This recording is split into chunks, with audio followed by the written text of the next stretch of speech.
आज के इस वीडियो में हम बात करने वाले हैं सीआरपीसी के सेक्शन 128 के बारे में, जो कि बात करता है enforcement of order of maintenance की। यानी कि सीआरपीसी के सेक्शन 125 के तहत जब एक बार मजिस्ट्रेट मेंटेनेंस के ऑर्डर दे देता है तो उसे लागू या फिर एनफोर्समेंट कराने का काम सीआरपीसी के सेक्शन 128 के प्रोविज़न के तहत करवाया जा सकता है।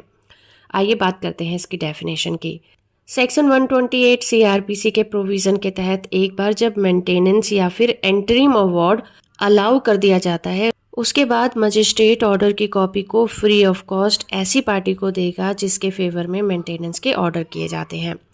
जब एक बार सीआरपीसी के सेक्शन 125 में किसी पार्टी के फेवर में मेंटेनेंस के ऑर्डर कर दिए जाते हैं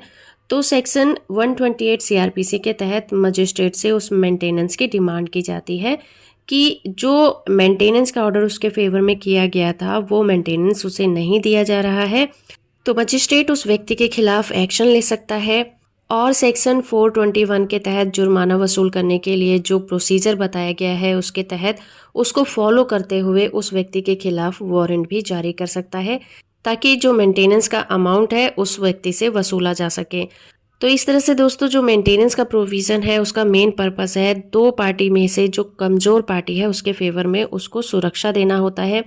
तो एक बार जब मेंटेनेंस के ऑर्डर कर दिए जाते हैं तो ये ऑर्डर तब तक के लिए लागू रहता है जब तक कि उस जजमेंट में किसी भी तरह के चेंजेस ना कर दिए जाए या फिर उस जजमेंट को रद्द ना कर दिया जाए, तब तक वो जजमेंट लागू रहता है और उसे उस व्यक्ति को मानना पड़ता है जिसके अगेंस्ट वो जजमेंट दिया गया है। और मेंटेनेंस नहीं देने की कंडीशन में सीआरपीसी के सेक्शन 128 के तहत उसको लागू भी करवाया जा सकता है। इसका एक केस लॉ है Pratibha Dinesh Kumar versus state of Gujarat case. इस केस में गुजरात हाई कोर्ट के द्वारा ये जजमेंट दिया गया था कि बीवी और बच्चों की जो एंट्री मेंटेनेंस है उसको देते समय पति के इनकम को ध्यान में रखना बहुत जरूरी होता है। और इसी तरह से डॉक्टर शाहिद रिजवान खान वर्सेस श्रीमती मंसूर के केस में मुंबई हाई कोर्ट ने ये निर्धारित किया था कि फर्स्ट ग्रेड जुडिशियल मजिस्ट्रेट या फिर फैमिली कोर्ट अगर वो जरूरी समझें तो एक्स पार्टी एंटरिम मेंटेनेंस का अवार्ड भी दिया जा सकता है। और एंटरिम मेंटेनेंस के रिगार्डिंग विजय भाई मोहनदास नारंग वर्सेस जानकी विजय भाई नारंग के केस में गुजरात हाई कोर्ट ने ये निर्धारित किया था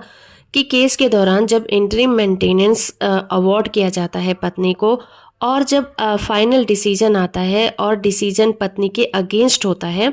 तो अभी तक जो इंटरिम मेंटेनेंस दिया गया था वो पत्नी से नहीं वसूला जा सकता। यानी कि जो उसे दे दिया गया है वो उसे वापस नहीं लिया जा सकता, चाहे ऑर्डर पत्नी के अगेंस्ट ही क्यों न दिया गया हो। तो फ्रेंड्स ये थी इन्फॉर्मेशन सीआरपीसी के सेक्शन 128 की जो enforcement of order of maintenance की बात करता है। होप कि ये वीडियो आपको इन्फॉर्मेटिव लगी होगी। सीआरपीसी और आईपीसी के और वीडियो देखने के लिए आप हमारे चैनल को सब्सक्राइब कर सकते हैं। वीडियो अच्छी है तो आप इसे लाइक और शेयर भी जरूर करिए।